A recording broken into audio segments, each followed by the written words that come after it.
Good morning, everybody. Might be confused because the title and thumbnail of this video is me bagging my Audi, and why am I at my dad's house? Well, it's because I need bag fittings. Because the bags on the Forester are done. So we're just gonna come grab all the fittings that I have here. You guys have already seen this. We got the engine here. Can't wait for that to go in this weekend.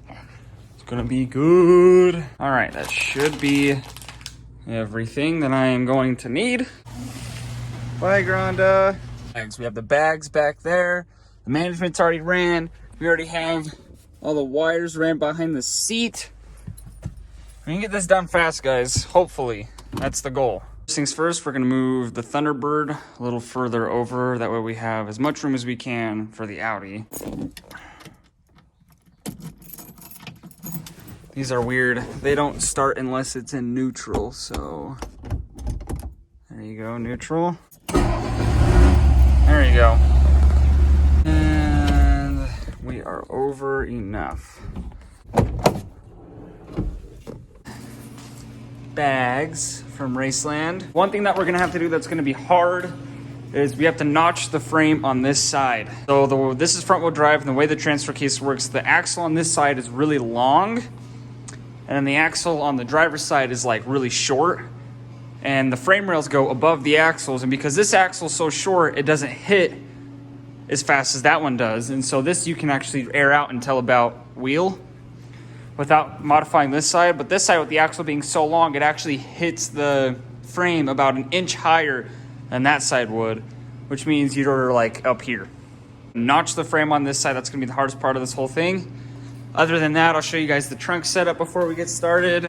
The tank already mounted, compressor already mounted. We have the wiring harness. We already have it to the back seat. We just have to run this up to the front and through the firewall.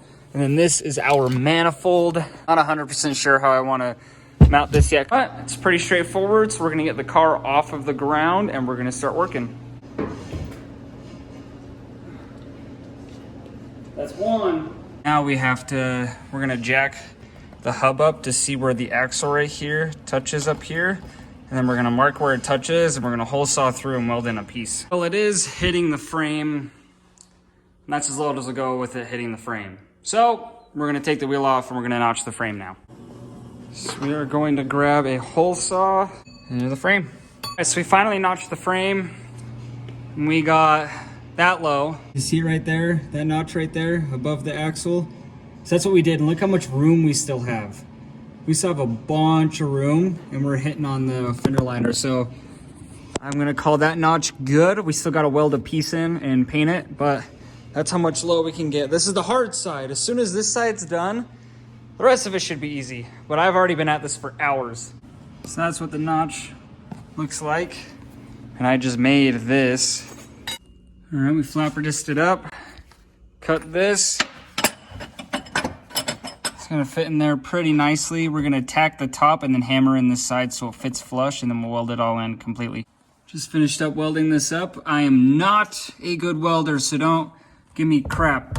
This is solid. I hit it with a hammer. It is not coming out. The reason it's so fat over here is because I actually burned a huge hole in this by accident because I had the power turned up too high on it. So I cut off another little piece of the steel and then put the steel over the hole and then welded around the steel around the hole. So that's all sealed. But I mean, I've gone around and it's all sealed up good. All that good. We're gonna wait for it to cool down and then we're gonna paint it. But it's gonna take a minute for that to cool down, so we're just gonna start working on some of the other suspension. All right, so we got this strut all the way on. We have the line taped and threaded into the bag. We gotta run the lines out here, and I don't know where to put this yet. But to come over here and show you guys kind of the process. There's a bolt. This acts like a sleeve, like the hub's the sleeve, and then this is what goes into the sleeve. You have to take the bolt out, and then these like seize. Like these are all rusted and from driving, and no matter how many miles the car has, it could be brand new, it'll be seized. And so you can buy a tool called a strut spreader tool. I didn't buy the tool. I'm just using an air hammer. And as you can see, you know, where we started was somewhere right here. And then right there, that line right there. Where we started, where we're at now. Well, the air hammer works pretty well. You just gotta be careful because it'll mar down there. Gotta be careful where you're using it. But yeah, that's how you take it off. I'm cutting these open and then cutting this out. That way you can have access to this. Because if you want to mess with camber or anything and you have that, you literally can't get to it. So I cut them off. That way I can have access to this. There we go. Now I don't have to take the cowl out or take the strut out to access any of this. This is what we have resorted to trying to get it to seat. Come on. Whoa. That's a little far off the ground. It's still not in. Oh, we have this side done with a line. As you can see the end of the line right here. We have this one pretty much on. As you can see, we're like a 1/4 inch away from getting it to seat. I don't know why it won't seat. That's why we were jumping on the car. It just won't seat all the way, but we also have a line for it. Ran through there, through the firewall. Wires through the firewall for the battery and the fuse. Been here for 11 hours now doing that. Welcome to day 2, where I've already spent 11 hours underneath this car. Now we're working on the rear. I already have the lower tub, if you want to call it, off. All we have to do is we have to take there's all these little torque spits on this fender liner, and we have to take the fender liner out to get to the top bolts on the shock. Look at how many screws are holding that in. Seriously, that is so overkill. I just put everything together with the bag in there and jacked the car up to see where we're gonna be at. There's a perch that sits on the bottom of the bag like this, and it sits in the pan like that. It said you can trim like the bottom of it if you want to be lower, so I wanted to see what we were gonna be at. And this is where we're at. We aired out, jacked up. That's not even low. I took the bump stops out of the shock, called my buddy who has a Golf R that's on bags, which is the same exact suspension as this. And he said he didn't trim his stops. He just took the bump stops out of the shock. So now we're gonna see how much lower it goes. Well, it went the same amount of low. I checked underneath and we're not hitting the bump stops or anything, and the bag doesn't look all the way deflated. So I think it's just because the car's not all the way on the ground that it's not looking as low. All of my friends that I've called that have GTIs and Audis say they didn't cut the perch whatsoever. They just took the bump stops out and they're low. So we're gonna trust that for now and go get started on the other side. Okay, I wanted to show you guys how we route the line. So you might be able to see it in there.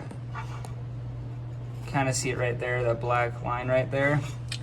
Comes out, around right there, up, and into the cabin, through right there in the floor. Now we just got to repeat everything we just did on this side, on the other side, and I'm going to go a little bit more into detail on this other side because doing the rear bags on one of these is really weird. Okay, so once you have the shock out, the stock one, I'm going to throw it in the vise, and we're actually reusing this top hat for the new shock because they don't give you new top hats. So you're going to grab, I can't remember what size it was, a 16 millimeter, like that. Grab your whatever you're using. I'm using a air socket.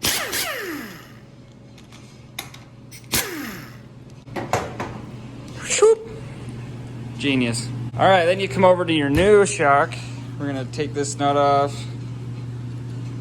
take this off, take this off, take this off, put that back on, because you want maximum low. You also take this off. New nut is a 17. And then because I want to be low, we are maxing this out completely. Is that maxed out? That's maxed out. There. Okay, now it's here where it gets weird. You're gonna have to disregard this stuff because this is wrong on here. So don't look at this. This is wrong. So disregard that. We have to take this riv nut. And on this perch down here, there's a hole. See that? There's a hole there. We have to get this into that hole, but the hole's too small. I just used a step bit. Now that slides in there. Tell you on the instructions that they give you a special bolt to seat that the right way because it's supposed to like squish and flatten out in the inside so it doesn't come back out on its own. But they didn't give me that. They also didn't give me the fittings they told me I need to use for bags. So I had to, well, luckily I had extra fittings over from the Forester. This is what I did. So I took the short stud that's supposed to go in here. You know what? We'll use the long stud. That way we don't screw up the short stud. You have a threadless nut. Slide that on. And then I'm gonna put a nut just on the tip of it so it's like a bolt. Like so. And then you thread that. And this buddy. You get a crescent wrench. You put the crescent wrench on the threadless nut and you have to hold it from moving, and then you get a 16mm socket which goes on that. So you stick it up in the hole, hold the threadless nut with this crescent wrench, and then use the air gun to thread that on, and it actually, you see where those lines are? It pinches it down and those flatten out, holding it in that hole really well. Like that, it is in there all nice and tight. Next, you take the small, this is where it gets a little weird. So you have all these random holes. These two literally don't matter. I have no idea why they're even here. Makes no sense. This needs a fitting. They say use the elbow that they supplied. They didn't supply me with any fitting. Luckily, from bagging my other car, I have an extra fitting that fits for quick disconnect hose. So you put this in there, and then we're gonna grab the crescent wrench and tighten that down. Then you get this thing. This thing goes over like that. And then you get this thing. And this thing goes like this. And then you have 2 bolts for right there, which is, I have no idea why these 2 bolts even exist. Then you get 2 of the short bolts with lock washers and tighten them on there. Take the small stud, and you have to seat it in here. Now the issue with that is you have 2 bolts that are the same size. This one actually worked well. The bolts came off without the stud coming off this time. The first time I did it, I had to grab 1 shorty wrench, 1 big boy wrench, and slam the shorty wrench down in there as far as I could, and then take the big boy wrench and try and get the top one to break loose from the bottom one. But this one worked like it was supposed to, so that's nice. And now I've routed my line through right there, up here to my hole, which is right here. And now here's where it gets weird again. You're gonna take your bag assembly, you know, that stud that we put on the top. We have to thread it up into that nutcert before seating it in there. So like this. Just threads up in there. The instructions tell you to put it like that. But here's an issue. Because we're not using an elbow, I don't have the elbow that sticks out here to run the line back. I only have it straight, and that's too sharp of a bend, and it'll kink this line.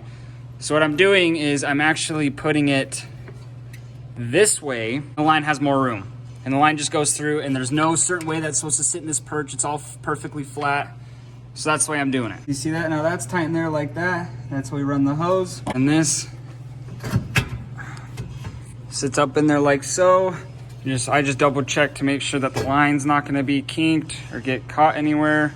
We're good. And then you bolt it back together. An idiot. You have to bolt in this first because the bolt's so freaking long that if the bag's in there, you can't get the bolt in. So you gotta bolt in the shock first. So bolt in the shock and then do all the bag stuff. All right, guys, so we are almost there. I can't get the freaking battery tray back in. Ah, dang battery tray. Won't sit back in for some reason. I've taken it in and out so many times, and I cannot find anything it's hitting on. It just won't line up, and it is driving me crazy. That was not supposed to be part of the video. I just had lunch. The wiring. What in the world? Ooh.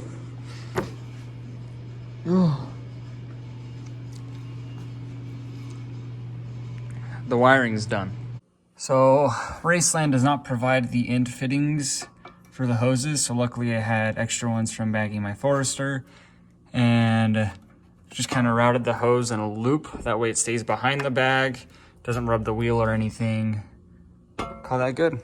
It is loud in here, but guys, we got the car on the ground. We're gonna pull it out real quick with the hood open. All right, we're gonna grab the controller. Okay, ready?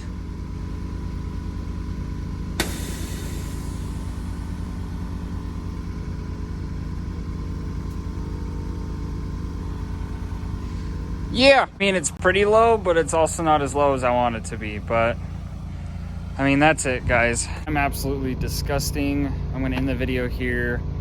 It was 2 days. I don't even know what time it is right now. Hold on. It's 11 hours yesterday, and today's 7.5 hours. It's like 18, 19 hours to do this. But that's where we're gonna end this, guys. Thank you all for watching. Hope this helped out maybe a little bit. I mean, it's gonna be a fun daily. Everyone have a wonderful day. Peace out.